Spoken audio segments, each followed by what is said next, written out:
আজ আবার সেই দিনটা চলে এলো, শোভনকে আবার ফিরতে হবে ওর ডিউটিতে।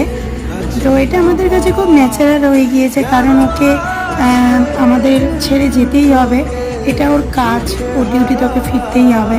তো ও বাড়ি আসার সময় আমাদের যতটা আনন্দ হয়, চলে গেলে ঠিক একইভাবে ততটাই কষ্ট হয়, তবে আমরা ওর সামনে প্রকাশ করি না। মনটা হয়তো একটু খারাপ থাকে, তবে হাসি মুখেই ওকে বিদায় জানায়, যাতে ওখানে গিয়ে ওর কাজটাও ভালোভাবে করতে পারে, শান্তিতে করতে পারে।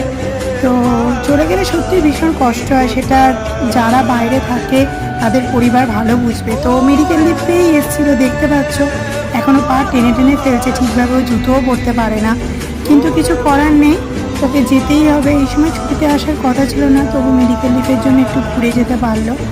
তো যাই হোক, চলে যাচ্ছে, আবার অনেক মাসের অপেক্ষা, কমপক্ষে হলেও 3 মাস। তো 3 মাস পরে আবার একসাথে আমাদেরকে দেখতে পাবে। সবাই ভালো থেকো, সুস্থ থেকো। আজ আবার